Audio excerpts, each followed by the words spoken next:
Even though it was already twilight in Chicago, the traffic on this section of the highway was still heavy. A homeless man sitting on a bench near an abandoned house noticed this strange car from afar.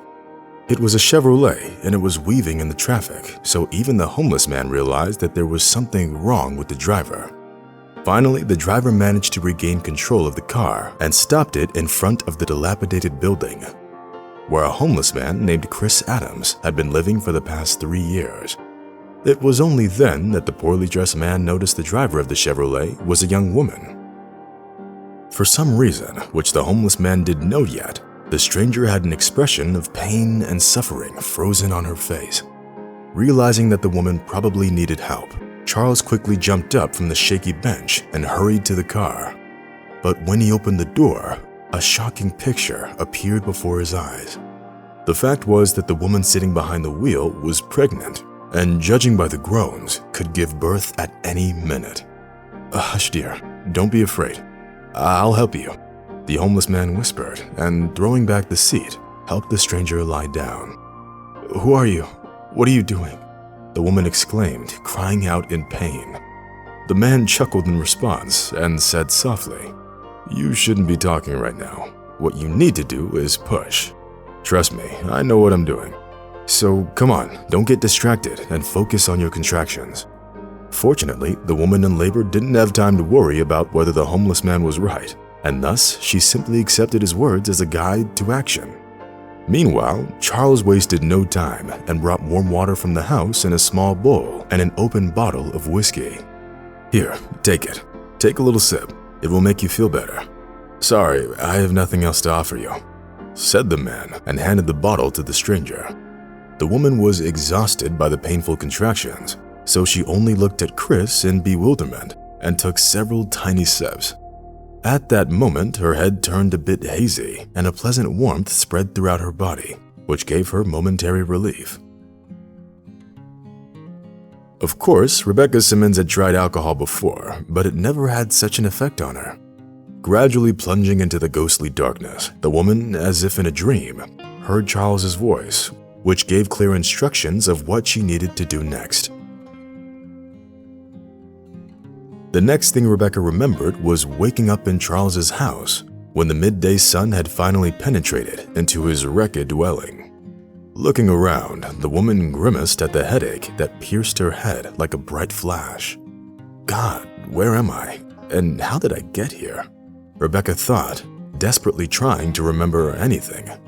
The woman's thoughts were interrupted by the creaking sound of the opening door. Raising her head, Rebecca saw a man holding her baby in his arms, wrapped in a clean cloth. "You gave birth to a beautiful baby boy, and a rather big one too, 9 pounds at least," the man said with a smile. It was only now that Rebecca remembered the events of the previous evening and what she had experienced on the way to the hospital, which she never got to. Rebecca blushed and closed her eyes in embarrassment, realizing that just a few hours ago, this man had delivered her baby. Charles Adams smiled understandingly and, coming closer, handed the baby over to the new mother. Meanwhile, the man didn't feel any embarrassment at the sight of Rebecca's half-naked body, which was partially covered by an old blanket. "Did you see me naked yesterday? Shame on you.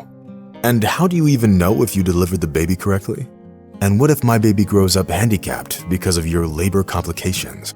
Rebecca said, catching his eye. "Don't worry, lady. Take my word for it. I knew perfectly well what I was doing," Charles answered in a tone that brooked no objections. Such confidence was partly caused by a hefty dose of alcohol he had already drunk in the morning, and partly by the fact that Charles had delivered many babies in his past.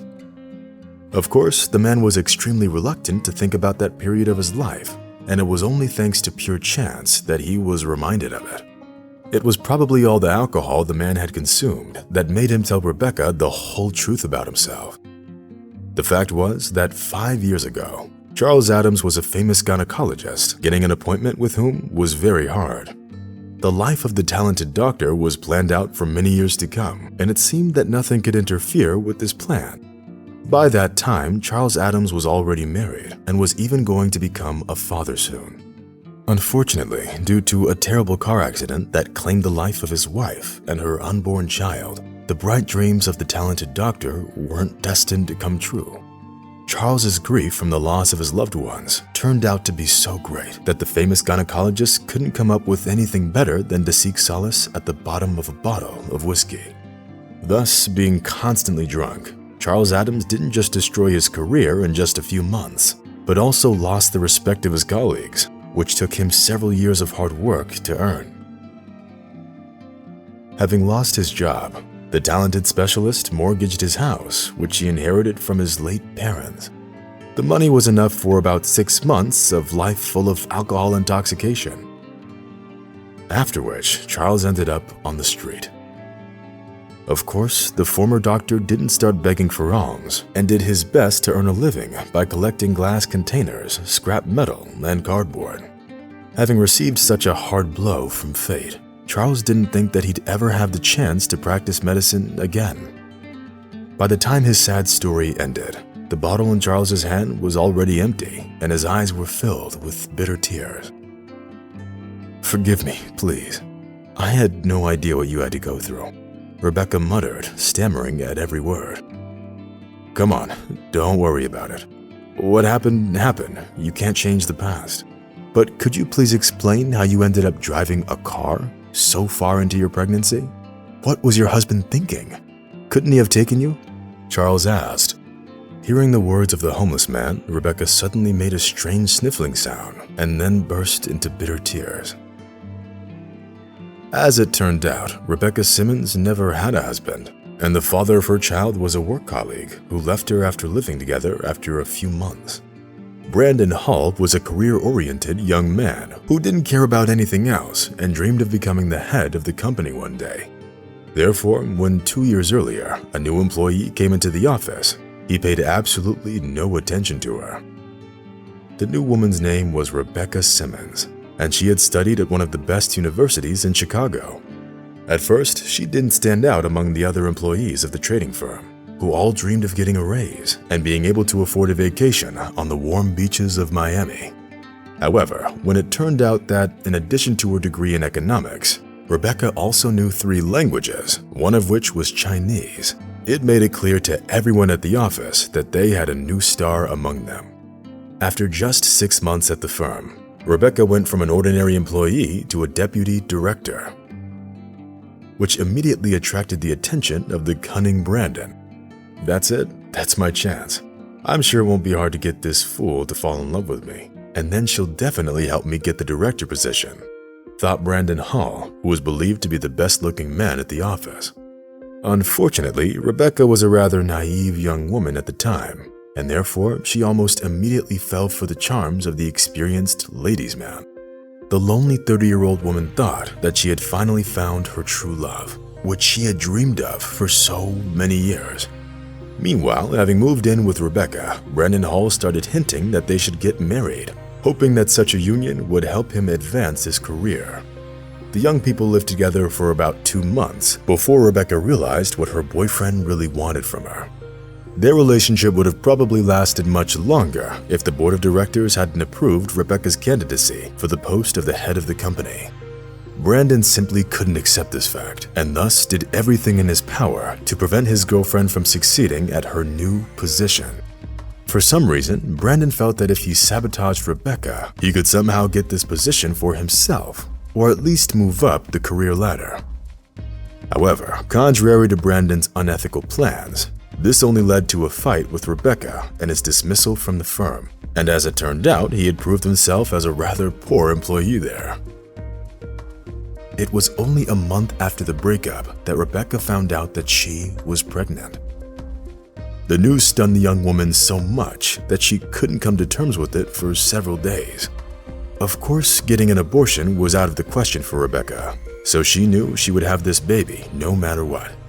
Since the future mother continued to manage the company, even in the last stages of pregnancy, she ended up getting contractions while driving her car. It was only by a fortunate chance that it happened when the homeless man was nearby, and that he actually turned out to be one of the best specialists in the field of gynecology and obstetrics.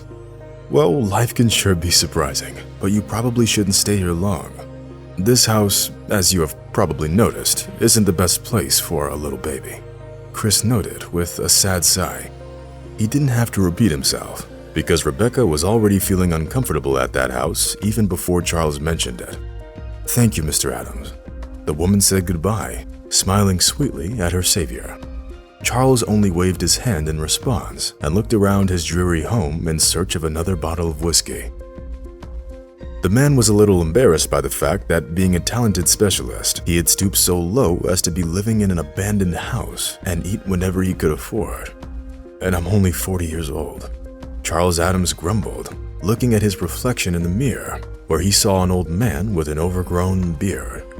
Of course, the former gynecologist couldn't have known that at that very moment, Rebecca Simmons could only think about her knight in shining armor and his sad life story. The fact was that the pediatrician who examined the newborn upon the woman's arrival at the hospital noted the high professionalism of the person who delivered the baby. Tears welled up in Rebecca's eyes as she remembered how distrustful she was to the homeless gynecologist. 3 months flew by quickly. Charles Adams continued to live in the abandoned house on Main Street and earn a living by doing odd jobs and collecting recyclables. Imagine his surprise when he saw the familiar Chevrolet pull up in front of his house. Behind the wheel, of course, was Rebecca Simmons, and she had her baby in the car seat next to her. "Oh, you finally came to visit me, and you brought the little guy with you. What's his name, by the way?" the man asked cheerfully. "I named him Charles, in your honor. Here, I want you to take a look at these photos," Rebecca answered and handed an envelope to the homeless man. Charles raised an eyebrow in surprise, then carefully opened the envelope. There were several photographs inside, which pictured a 2-story building that vaguely resembled a medical facility. "So, this is your new place of work, Mr. Adams. I purchased this building for you and even managed to get all the necessary equipment for the future obstetrics and gynecology center," Rebecca said and looked at the man. At that moment, tears welled up in Charles's eyes, which then burned his tanned, weathered cheeks as they streamed down his face. "But how can I get back to work? I'm a homeless man with a drinking problem," the man stuttered, but Rebecca gently covered his mouth with her hand. "No, Charles, you're no longer homeless. You can stay with me for now," the business lady said, smiling, and gestured for the man to get into the car. "What do I have to lose? I can get out of it at any point," Charles thought and accepted Rebecca's offer.